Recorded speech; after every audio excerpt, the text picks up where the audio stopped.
and challenges to do. We're trying to rehome a rescue dog, and yes, there's some other wacky stuff in there as well. I feel like I could take on the world. Well, that's that. Friday Night Feast with me, Patrick Christie's, every Friday, 7 till 9 p.m. on GB News. Be there.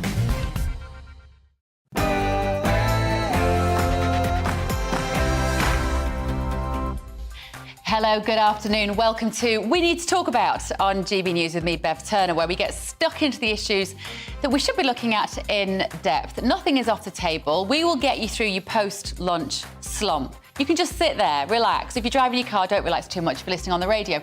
But nobody here is going to get cancelled for what they think. Keeping me company today is Sean Bailey, I'm delighted to say, former Conservative London mayoral candidate. And here is what else is coming up on the show.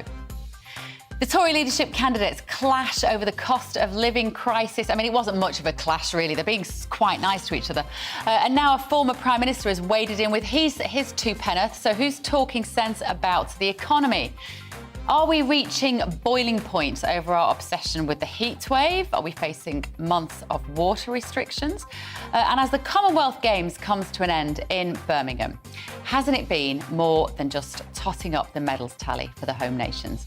We're going to be getting the thoughts of former Olympian, world champion and world record holder swimmer Mark Foster. That's what we're going to be talking about for the next hour. But what do you want to talk about? Email me, gbviews@gbnews.uk, or tweet me at GBNews. But first, it's time for the news headlines with Rosie Wright.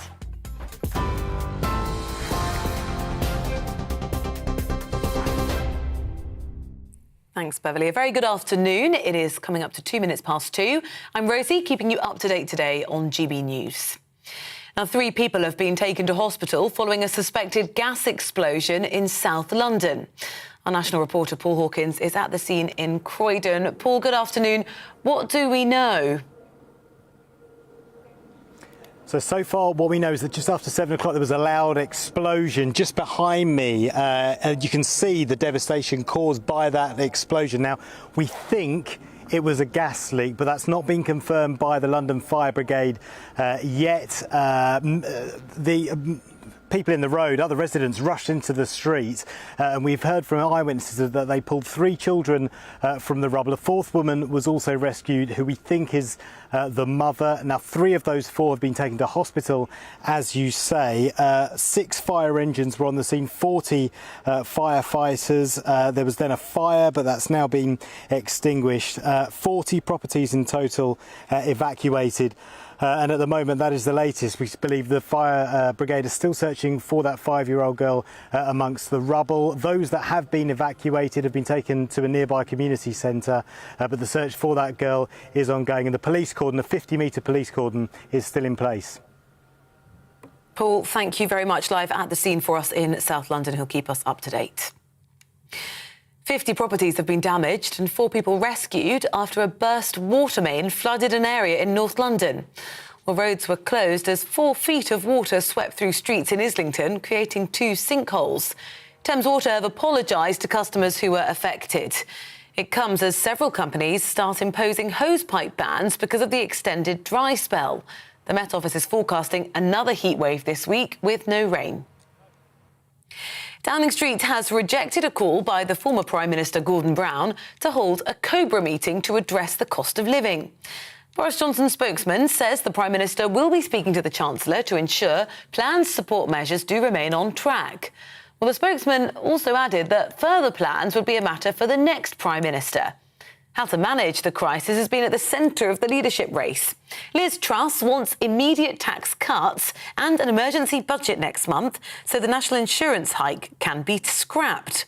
Well, the supporter of Liz Truss and former Northern Ireland Secretary Brandon Lewis argues that tax cuts and inflation management aren't mutually exclusive. What we want to do, and what Liz Truss wants to do, is get on top of and deal with the challenges that we're seeing with inflation, get inflation under control, but also be putting more money in people's pockets. Some people are arguing that you can do one or the other. It's just not the case. Actually, you can look at how you deal with inflation whilst also keeping a low-tax economy.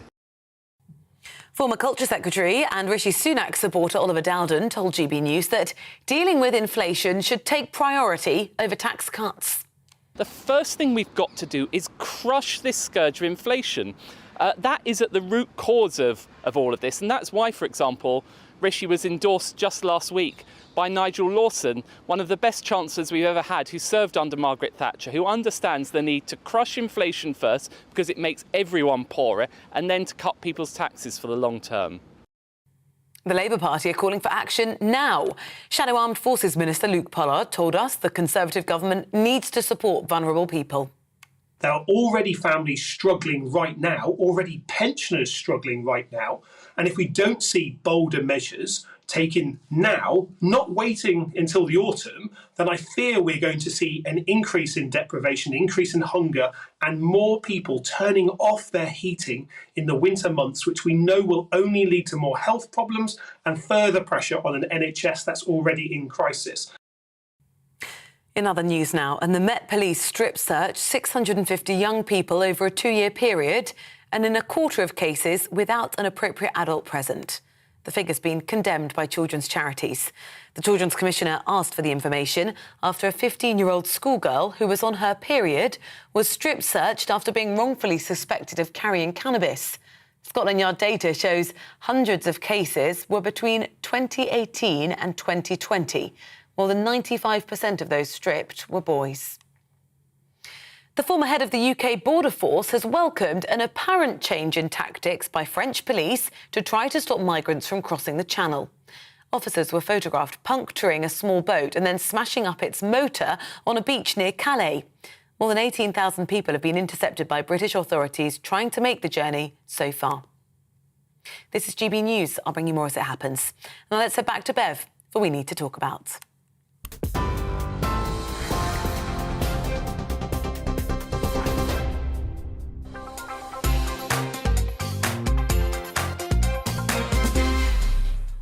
We're giggling here. We'll tell you what we're laughing about in just a moment. Right, you're watching We Need to Talk About on GB News. So let's talk Tory leadership. The two wannabe PMs are dancing a sort of merry tune of trying to sell themselves while not completely attacking their colleague. Rishi Sunak says Liz Truss's plans to cut taxes won't touch the sides, quote, of dealing with the cost of living crisis. The former Chancellor says bolder action is needed to protect people from the worst of the winter, when he will presumably be in one of his many holiday homes. Meanwhile, Liz Truss's allies argue that her proposed tax cuts would put more money in people's pockets, and the mother of two didn't rule out more help for struggling families. And then over the weekend, enter stage left, former Labour Prime Minister and Chancellor Gordon Brown. Perhaps frustrated by Starmer's inability to land a punch on the chaotic Conservatives, Brown waded in and is calling for immediate action to ensure families can afford to survive the cost of living crisis. So, joining me in the studio now is Darren McCaffrey, GB News political editor, alongside Sean Bailey. And Darren, one of the reasons we're slightly giggling in the background is because we're having to talk about this story still.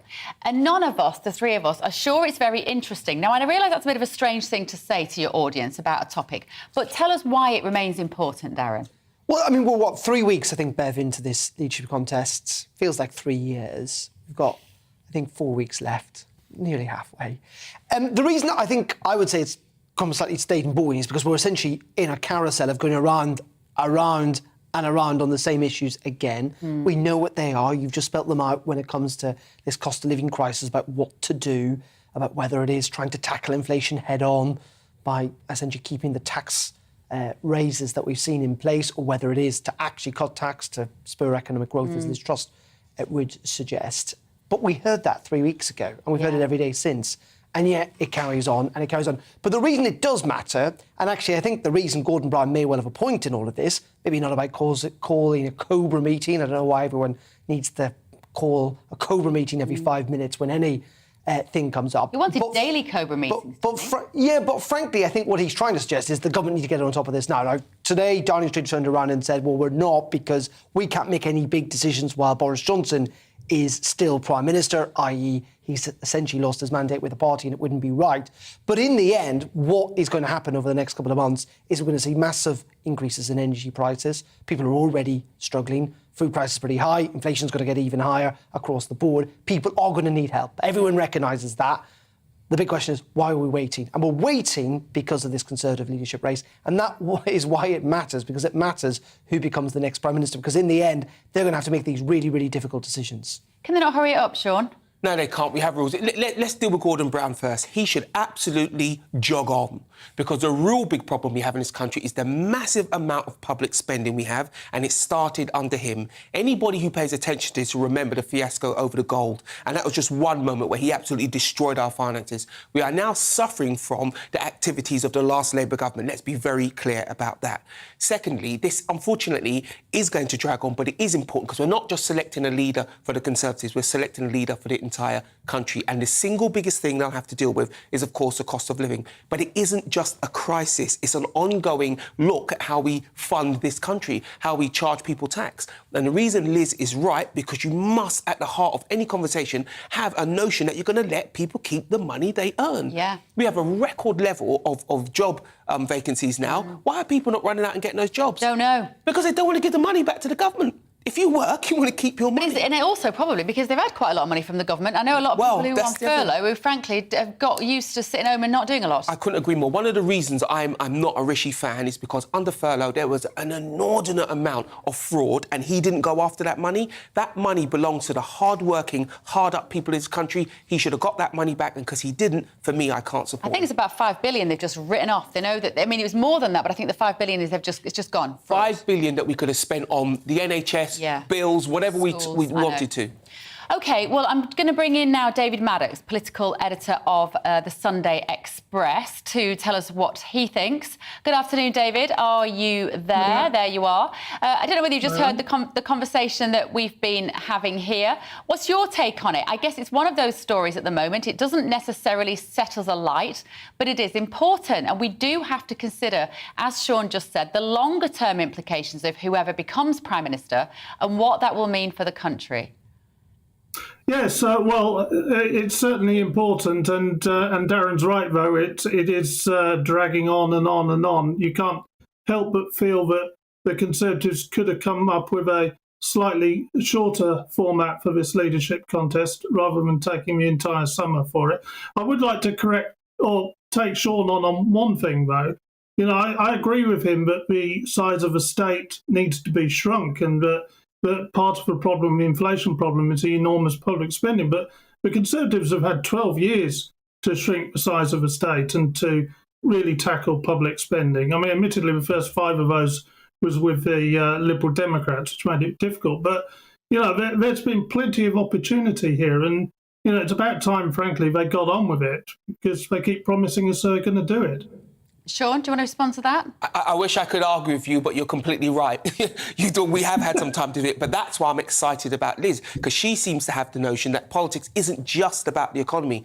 That Rishi did well at the beginning of the lockdown period, but he's a chancellor who's used to spending money. Yeah. And what we need to do now is reduce the size of the state, and not just because of the cost of living crisis, just because the state is too large. We will never get on top of our financial issues while the state is this big.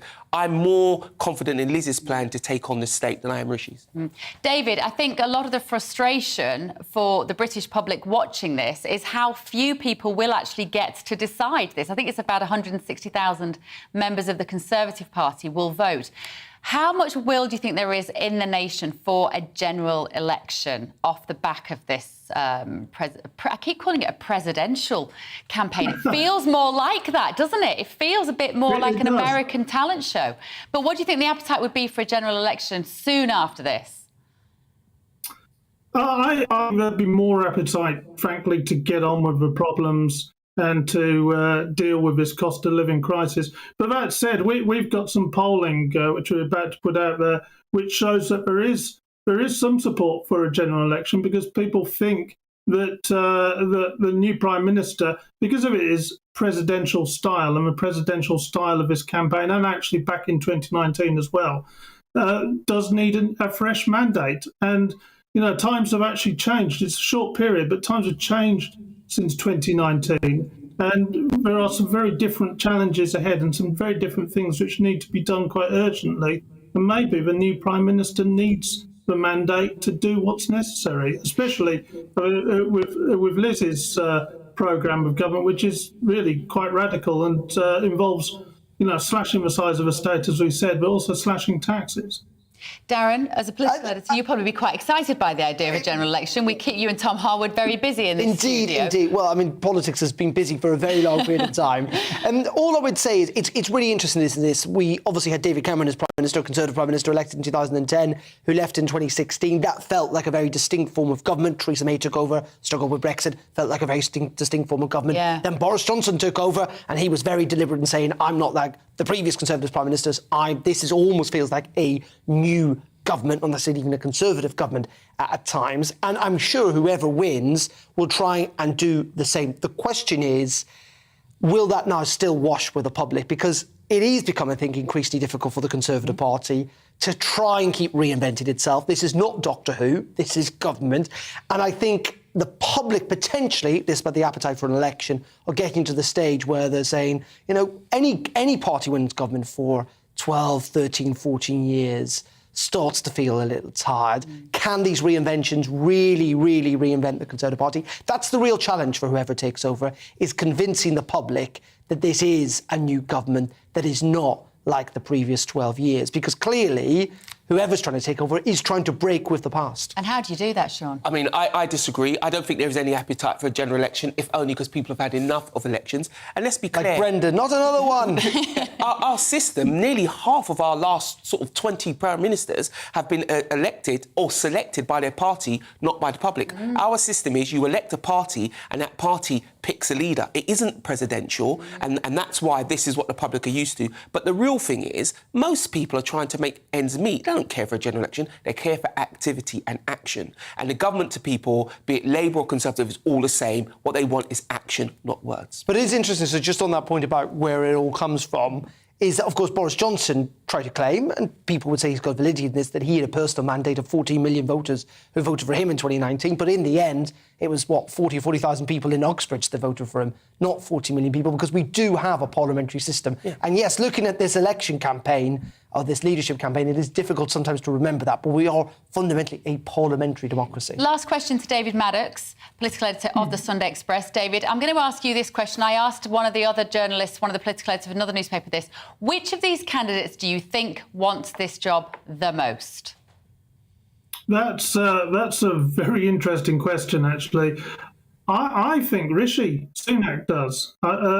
He certainly gives the impression of wanting it the most. But, I mean, they're both clearly fighting pretty hard for it. And what's interested me about it all is that they do have very different visions of how to go forward. Both are, in some ways, are continuity candidates, but actually both are trying to pose as change candidates. And it's been an interesting election in that respect.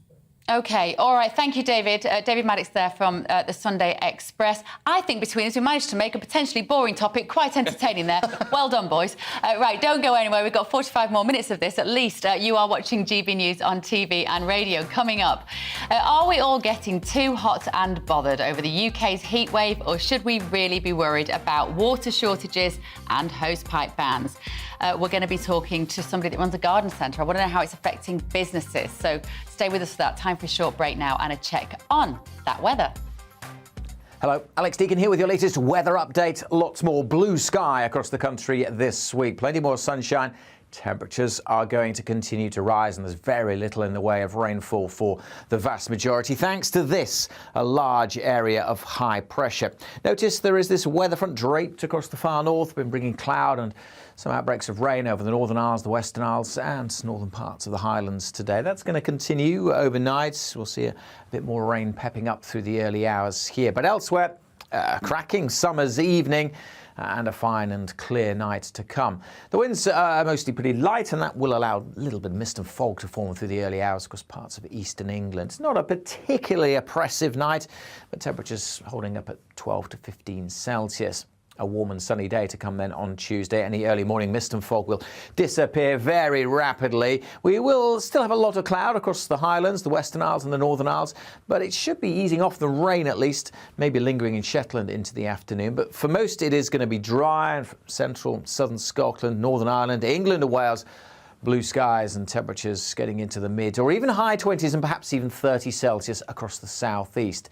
Through tomorrow evening, not a great deal of change. Still quite cloudy across the far north, maybe the odd light shower. Getting quite windy, actually, across the Western Isles as we go through Tuesday evening and into Wednesday morning. But elsewhere, again, the winds are pretty light. Long clear spells overnight, leading to another sunny day. If anything, it's going to be a sunnier day across the Highlands and the Northern Isles. See a bit more sunshine. That may well lift the temperatures across the far north of Scotland up to 20 Celsius. And elsewhere, we're looking at mid to high 20s, probably getting over 30 Celsius across parts of southern England.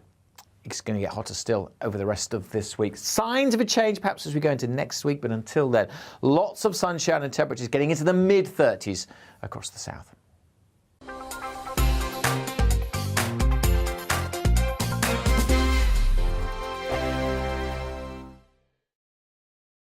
We are GB News. We're right across this great nation.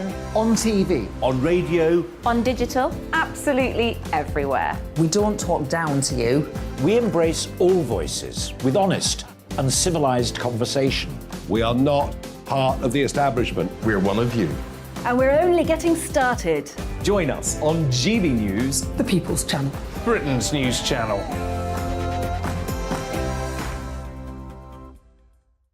Hi there, it's Stephen and Anne. At breakfast from 6 a.m, you'll always be caught up with everything you need to know, the latest headlines, opinions and debates. We'll bring you the good news and the bad, but most of all, we're here for you. Remember, send in your views and let us know what you would like us to talk about. That's because we're your news channel. And every morning at 6 a.m, it's breakfast on GB News.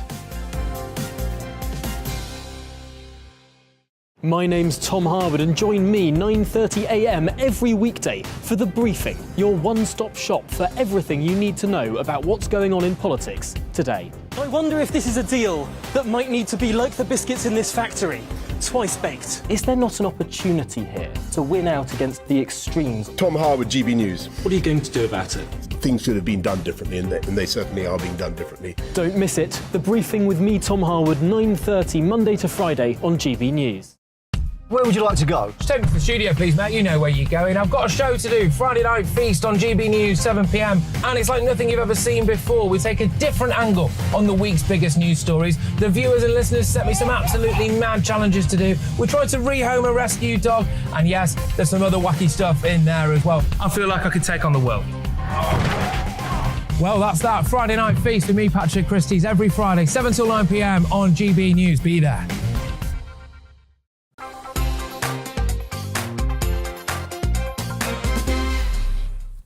Welcome back. You're with Bev Turner on GB News. Another heatwave is heading to the UK. Yes! Worsening dry conditions that have already led to hosepipe bans in some parts of the country.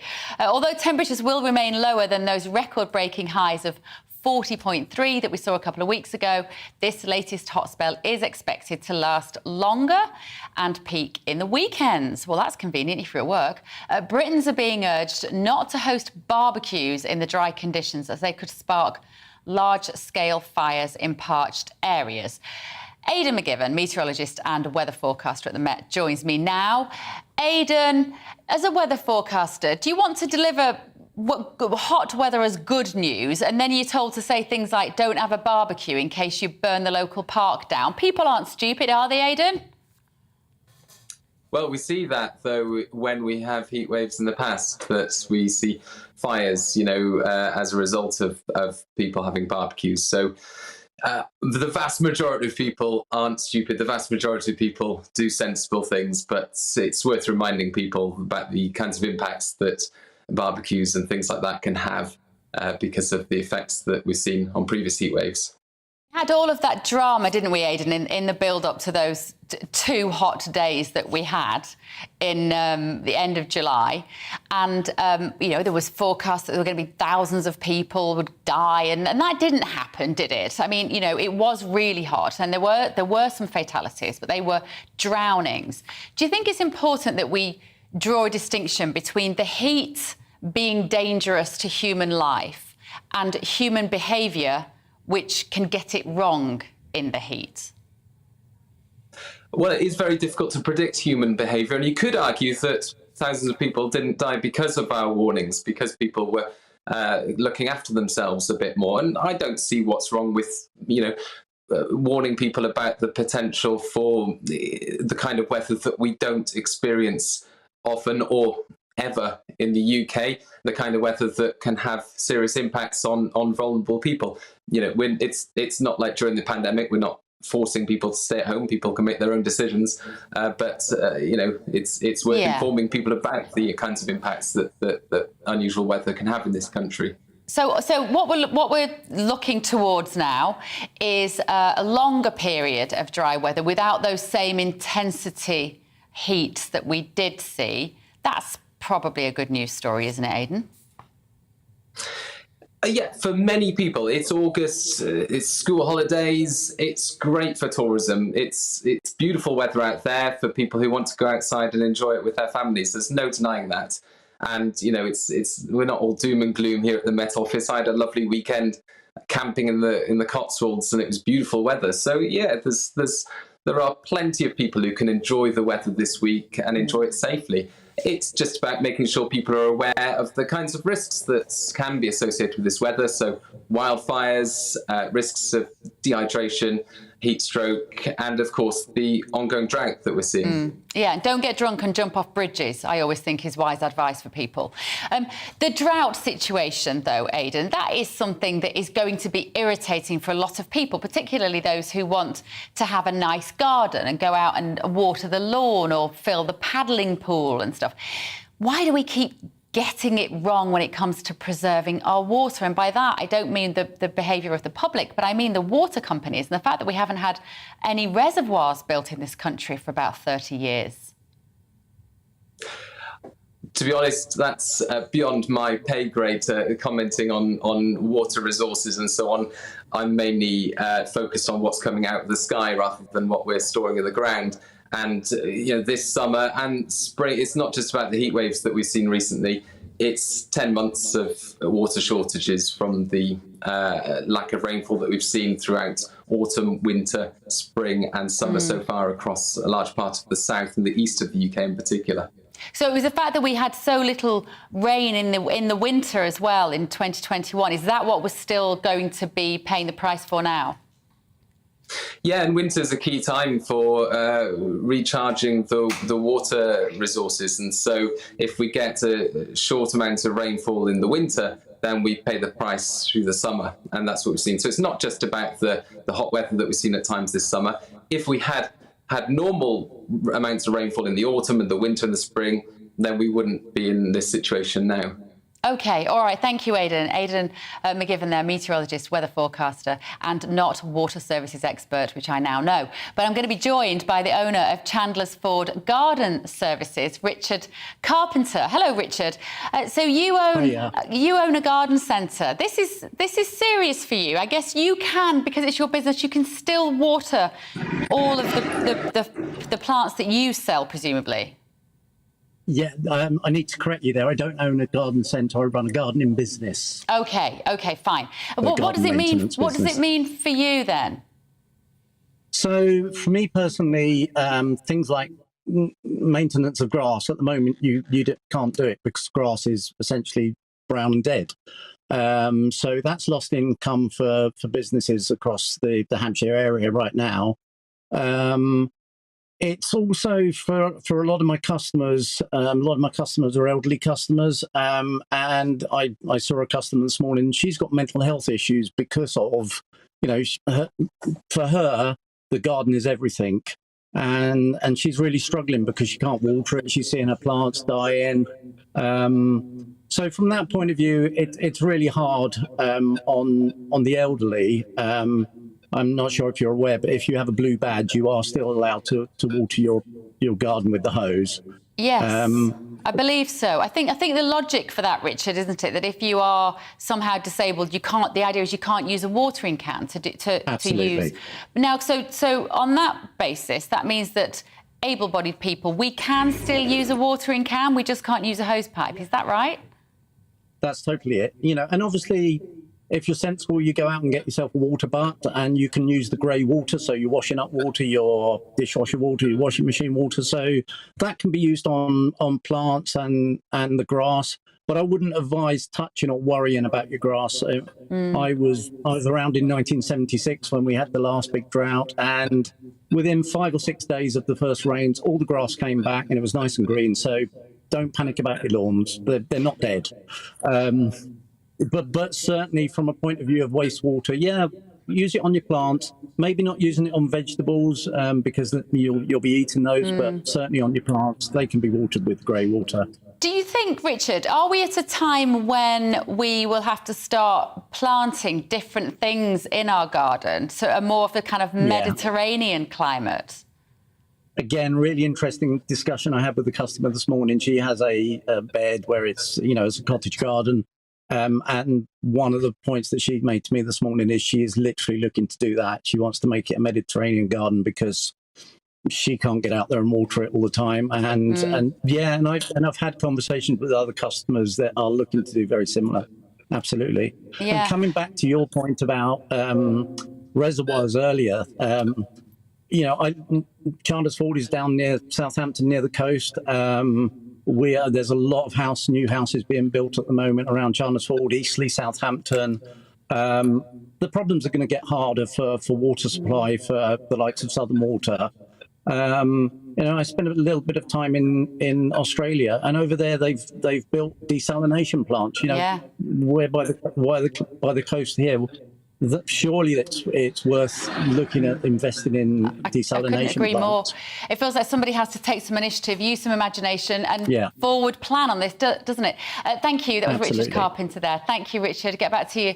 You work in the outdoors, owner of Chandler's Ford Garden Services. Sean Bailey, are you a green-fingered man? Do you like the garden? I do. I'm as sophisticated as a few marigolds. that's where I begin and end. Yeah, but I'm trying to grow a climbing rose at the front of the house. But reservoirs, I mean, I still find it's not the kind of thing you think about, really, isn't it, until you start presenting programmes about droughts. But we haven't had a new one for 30 years. That's terrible forward planning. But look, we have to look at it like this. We are obsessed with the weather. So if you look what's happening in London, it's been raining a lot. London's effectively a concrete pad, and all that water had run into the Thames, and it was bringing sewage into the Thames. So we're building a 22-kilometre tunnel below the Thames at a cost of £2.2 billion. Now, forward planning. Why are we not doing the same about the single most precious resource we have is water? We should be doing something about it. And this is not the first time we've had a drought. It certainly isn't the first time we've had a hosepipe ban. So what it needs is someone to focus on it. And I would put it to people like this. Water and the way in which we provide water for ourselves is just as important, if not more so, than electricity. Yeah. We let that slip, and now look where our bills are going. What happens if we can't supply ourselves with water? Yeah. We've got to act now, right now. Yeah, couldn't agree more. Right, let me know what you think. Let us know here in the studio, gbviews at gbnews.uk, or tweet us at gbnews. I would love to know what your take on this is. Now, we are GB News on TV, radio and online. We're going to be discussing the growing crisis in the Channel in just a moment, as the military intelligence has suggested that 4 in 10 of the migrants crossing are Albanian. Now it's time for a check on the news headlines.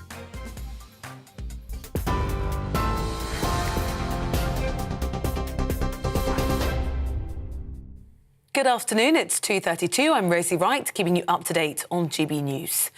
Some breaking news this hour. The London Ambulance Service has confirmed a child's been killed in a suspected gas explosion in South London.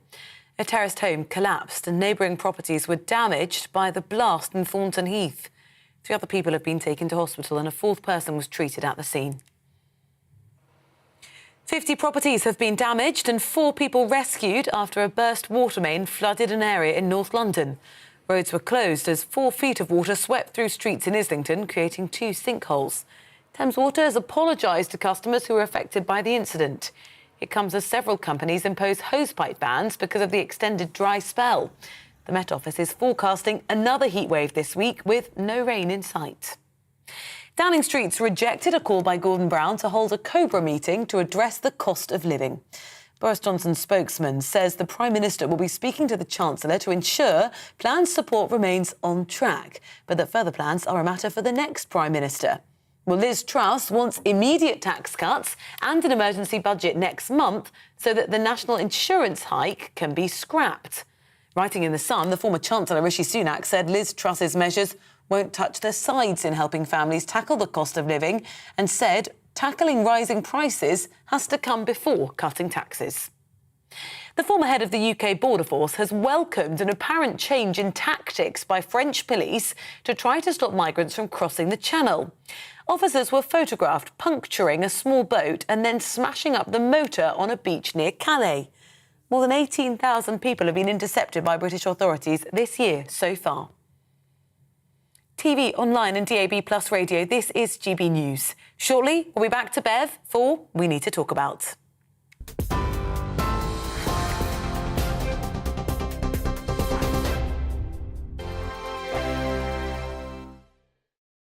We are GB News. We're right across this great nation. On TV. On radio. On digital, absolutely everywhere. We don't talk down to you. We embrace all voices with honest and civilised conversation. We are not part of the establishment. We're one of you. And we're only getting started. Join us on GB News, The People's Channel. Britain's news channel.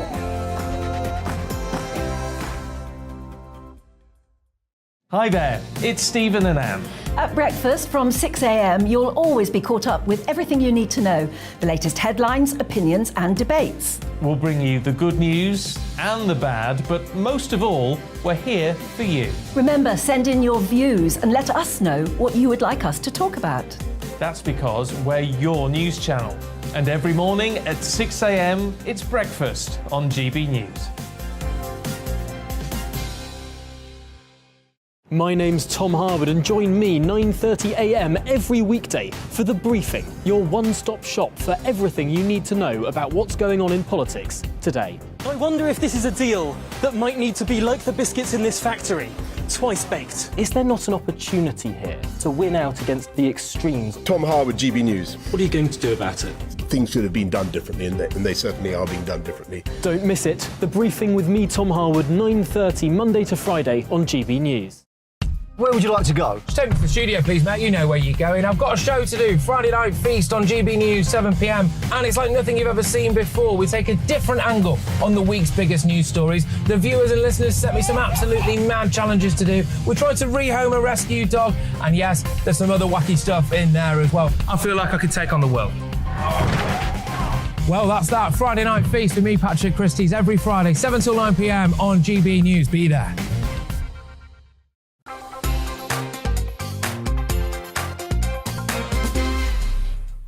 Good afternoon. You are watching Bev Turner and listening to me as well, in your car possibly, on GB News. Now, we are moving on to talk about migrants. The former head of the UK Border Force has welcomed an apparent change in tactics by French police to try to stop migrants from crossing the Channel. Officers were photographed puncturing a small boat and smashing up the motor on a beach near Calais. More than 18,000 people have been intercepted by British authorities this year so far. I'm joined now by Mark White, our security expert. This footage, these photographs are remarkable, aren't they, of these boats being cut up? Yeah, and I mean, it shows a change in tactic. Many people might say, well, it's long overdue. The images were taken by a freelance photographer on the beach at Gravelines, which is halfway between Calais and Dunkirk. For our radio listeners, the boats, the images show a group of about 45 Channel migrants who were making a dash for the sea with that boat.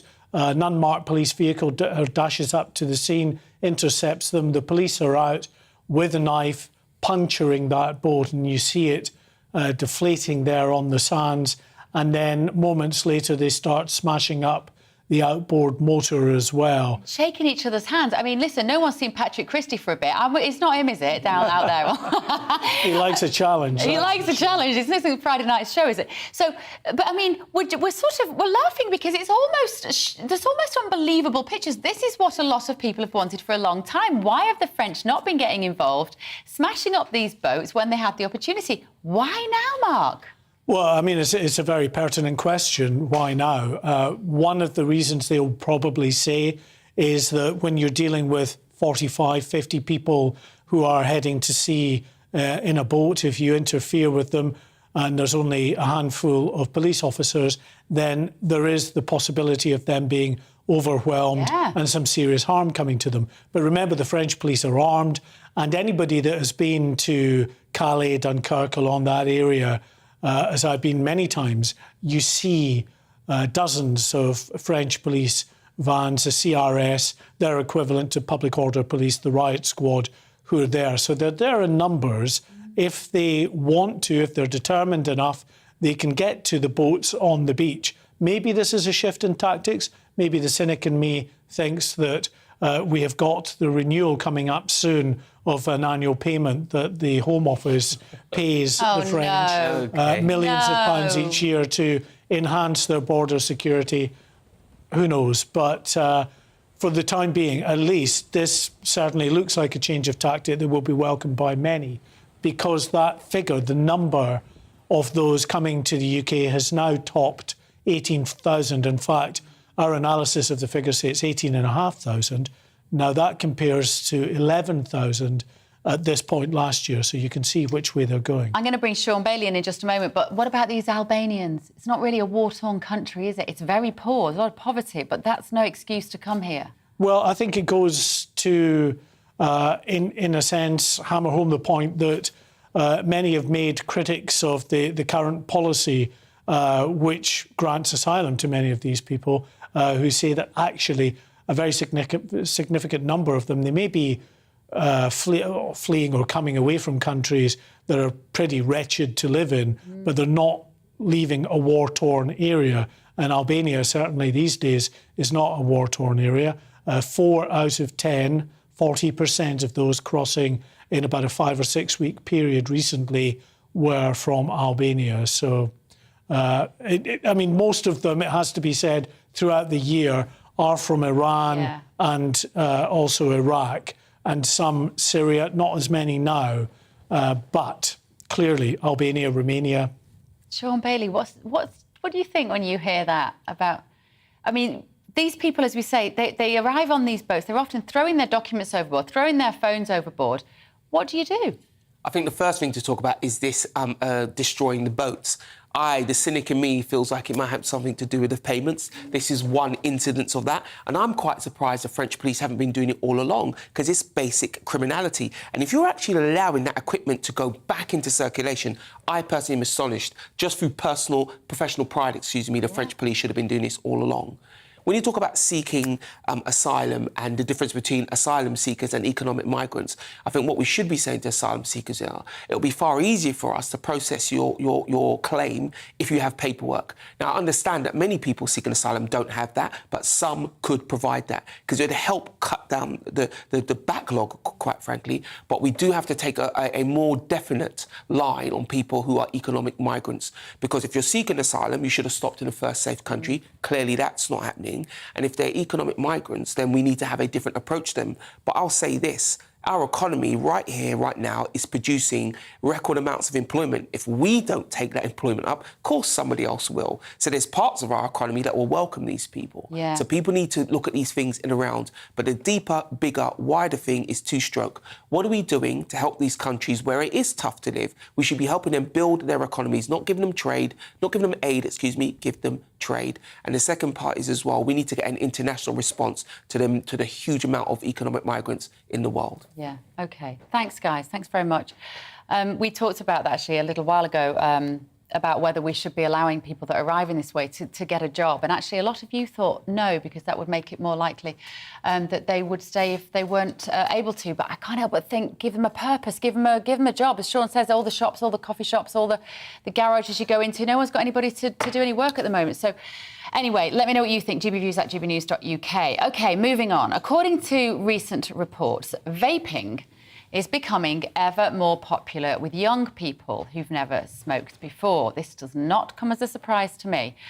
There is now concern that e-cigarettes are aimed at youngsters and not those who want to quit smoking. So should we toughen up the laws on the sale of e-cigarettes?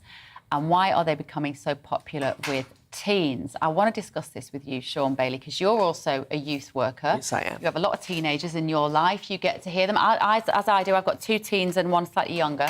And, of course, I get to see their friends. And at the kitchen table, I'll ask them sneaky questions when they don't realise I'm going to report the answers to you on GB News. But vaping, for me, I think it came about as a way to stop people smoking. Great, we all celebrated that. And then the vaping companies very cleverly started to market them very quickly at children. And I think we are now in an absolute pandemic of kids vaping. What do you see? So when this all came about, I thought, let me speak to the young people in my life, see if they recognise vaping. So I spoke to a group of young girls I know who are in a sports team, and there's 28 of them in this particular level. And the girl said to me, 20 of the 28 vape. Now, some more regularly than others. And that's but they how all old? Vape. They're between 14 and 18. But the point about vaping is twofold. One of them said to me, it's not smoking, Sean. It's completely fine. And I think that's a challenge. There's an education piece here to say, actually, vaping may not be as bad as smoking, but it is definitely bad. Because another girl said to me, well, look, smoking was dirty. Nobody does that. We do this instead of smoking weed. And it was quite hard to argue for her. So when I say weed, I'm talking cannabis. And she was basically saying, cigarettes are really bad, cannabis is really bad, we found a much better alternative. And in her mind, that was a very strong argument. But what's wrong with these kids that they can just... How about just ingesting nothing?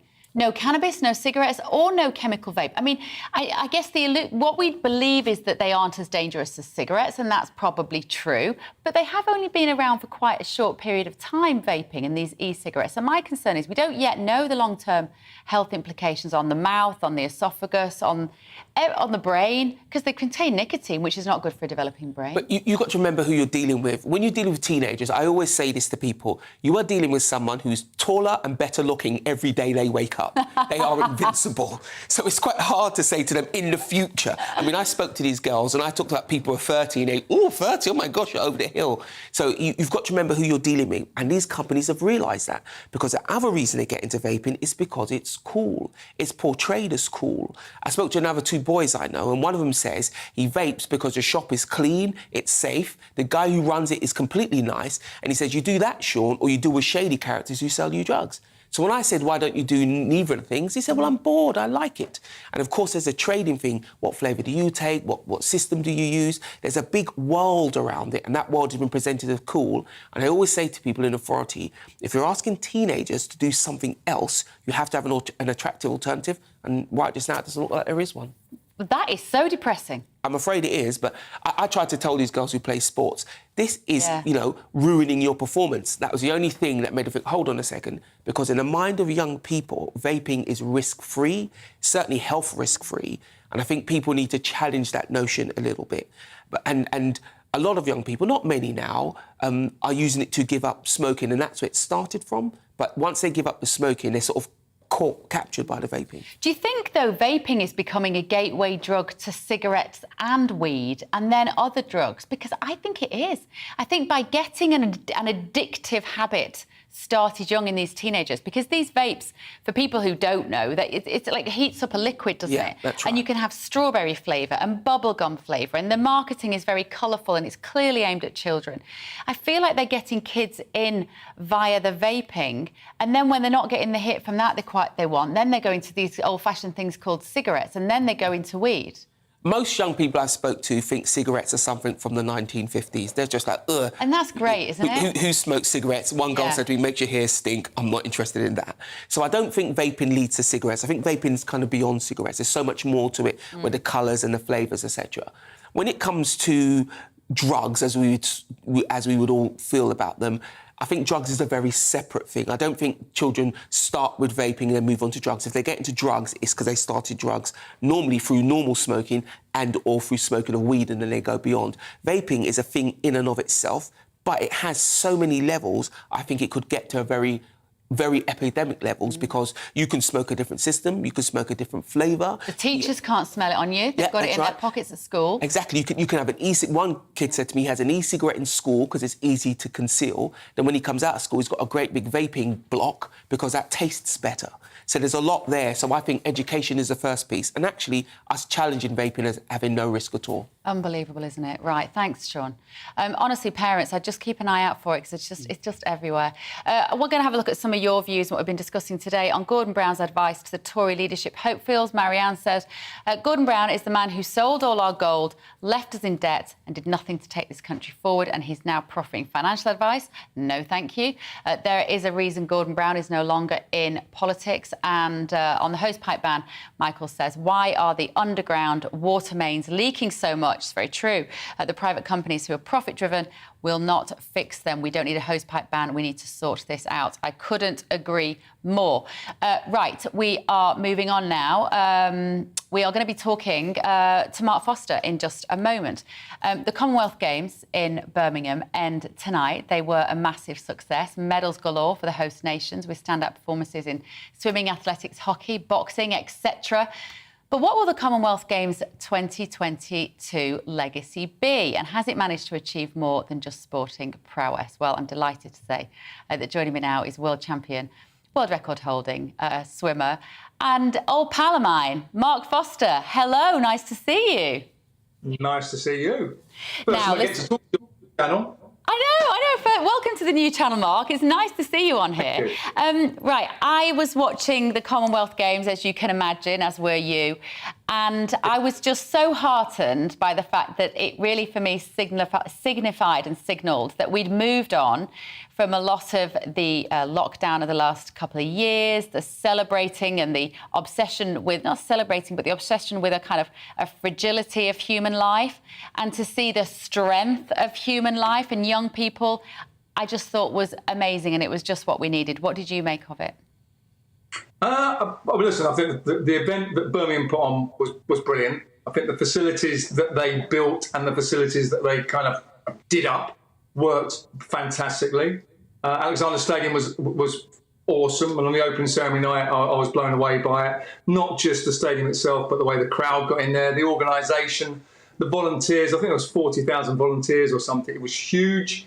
From an athlete's perspective, they loved it. They were buzzing, not just because of the support they got, but how big and how organised the event was. And spectators everywhere. I walked around town an awful lot, and I got to see beach volleyball, basketball, gymnastics, obviously a lot of swimming. And I've been to 6 Commonwealth Games, 5 Olympic Games. I was blown away by just how professional it was, but just how big it was. Yeah, the guys did an amazing job, didn't they, Mark? Because, of course, probably 18 months ago, there was no certainty whether this Games would even go ahead in person. No. We had, because, of course, the Olympics, the previous Olympics got very much disrupted, didn't it? And it kind of disappeared. Nobody was particularly watching it. Yeah, from when the Games were set up in the last couple of years ago, yes, there's always a little bit of uncertainty. As you just said there, things have been called off in the past. But just seeing everybody back together and how it wasn't, going for this whole period of 2 meters apart, don't go to things, everybody keep apart. It was sort of bringing everybody together again.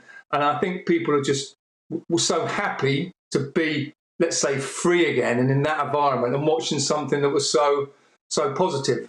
I think sport is positive because it sort of shows you what is possible, but it takes away politics, it takes away everything else and brings everybody together, hopefully on a level.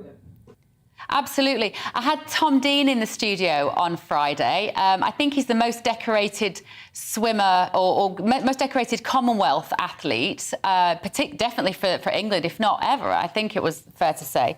And he was saying that during lockdowns, of course, he couldn't train. All the pools were closed.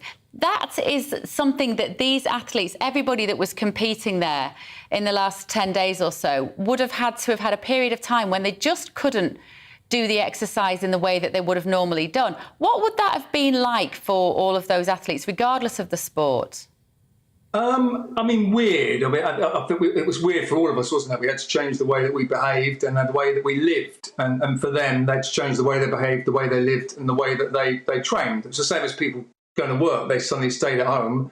These guys still had to go to work, but all of a sudden, instead of having, a group of 30 swimmers around them, some of them were just swimming on their own. It isolated them an awful lot, very lonely experience. And that sounds a little bit stupid, but when you're ploughing up and down a pool for 2 hours, with no company and having to put yourself through the ringer in terms of pushing yourself to extreme and not sharing it with anybody, it must have been an incredibly weird experience from that point of view. I didn't have to do it. They had to do it. And some people got pools in the back garden, these pools, the virtual pools, you swim against the current. Adam Peaty had one, Ben Proud had one. Yeah. So these guys had at the back of the garden and they had to swim outside again on their own, up to 4 hours a day, do weights on their own. So Tom Dean is the most decorated English athlete in one game. It might be across the Commonwealth, you might be right there, but it was one game, so 6 silvers. Unfortunately, England beating Australia, which was the best race of the night. He got his 7th medal and he got a gold medal. Yeah, which is amazing. Tom Dean actually lives in Berkshire, I think, and while lockdown, even though he trains at Bath University where you used to train, he went swimming in the River Thames. That was the only option he had, he said, which is just extraordinary. Mark, I can't let you on the telly today without asking you about Strictly, because, of course, you did Strictly Come Dancing. If there's a few people watching, they're going, that's where I know him from. It was the sequins. I didn't recognise him without his chest out. What do you make of the contestants in this year's Strictly? We've had a few of them announced so far. Who do you think is going to do well? I'm looking from a little list. It's not the kind of thing I know off the top of my head, Strictly Come Dancing. We've got Matt Goss from Bros, I think. Ellie Simmons, of course, Paralympian. Who else has caught your eye? Those are the two I was going to mention. I did it, God, 12 years ago. 2008, I did it after the Olympics when I retired. Now, an amazing experience, takes yourself out of your comfort zone. And I'm sure they'll have an amazing journey. And it is a journey going from, for somebody that doesn't dance, going to somebody that potentially dances. The people that it really sort of, I would say, the ones that got the advantage are actors, actresses, people that might have done, I don't know, ballet, tap, some sort of performance arts. They're used to performing in front of, I did the tour with Jason Donovan. And I always said to him every night, what do you think about when you go out there? And he goes, well, it's not me out there. I play a character. Whereas I was going, oh, no, it's very much me out there. I can tell you that. But Matt Goss from Bros, when I was a kid, I was so into Bros. And When Will I Be Famous was one of my favourite songs as a kid. Don't ask me why, but I was a 16-year-old that was impressed by Ripped Jeans. So I think he'll do really good. I want to see how Ellie does. I'm at the moment, the joint best swimmer to have ever done Strictly with Adam Peaty. So let's see if she can go one step further. Mark, it's lovely to see you. Thank you so much for joining us. Hope we see you on GB News again soon. Thank you, Mark Foster. Thank you, Sean Bailey. It's been great getting to know you as well. Thank you for watching. I will be back tomorrow morning at 10 o'clock in the morning to do To The Point. But first of all, here's your weather forecast. Hello, Alex Deakin here with your latest weather update. Lots more blue sky across the country this week. Plenty more sunshine. Temperatures are going to continue to rise and there's very little in the way of rainfall for the vast majority. Thanks to this, a large area of high pressure. Notice there is this weather front draped across the far north, been bringing cloud and some outbreaks of rain over the Northern Isles, the Western Isles and northern parts of the Highlands today. That's going to continue overnight. We'll see a bit more rain pepping up through the early hours here. But elsewhere, a cracking summer's evening and a fine and clear night to come. The winds are mostly pretty light and that will allow a little bit of mist and fog to form through the early hours across parts of eastern England. It's not a particularly oppressive night, but temperatures holding up at 12 to 15 Celsius. A warm and sunny day to come then on Tuesday. Any early morning mist and fog will disappear very rapidly. We will still have a lot of cloud across the Highlands, the Western Isles and the Northern Isles, but it should be easing off the rain at least, maybe lingering in Shetland into the afternoon. But for most it is going to be dry and central, southern Scotland, Northern Ireland, England and Wales. Blue skies and temperatures getting into the mid or even high 20s and perhaps even 30 Celsius across the southeast. Through tomorrow evening, not a great deal of change. Still quite cloudy across the far north, maybe the odd light shower. Getting quite windy actually across the Western Isles as we go through Tuesday evening and into Wednesday morning. But elsewhere, again, the winds are pretty light. Long clear spells overnight leading to another sunny day. If anything, it's going to be a sunnier day across the Highlands and the Northern Isles. We'll see a bit more sunshine. That may well lift the temperatures across the far north of Scotland up to 20 Celsius. And elsewhere, we're looking at mid to high 20s, probably getting over 30 Celsius across parts of southern England. It's going to get hotter still over the rest of this week. Signs of a change perhaps as we go into next week, but until then, lots of sunshine and temperatures getting into the mid-30s across the south.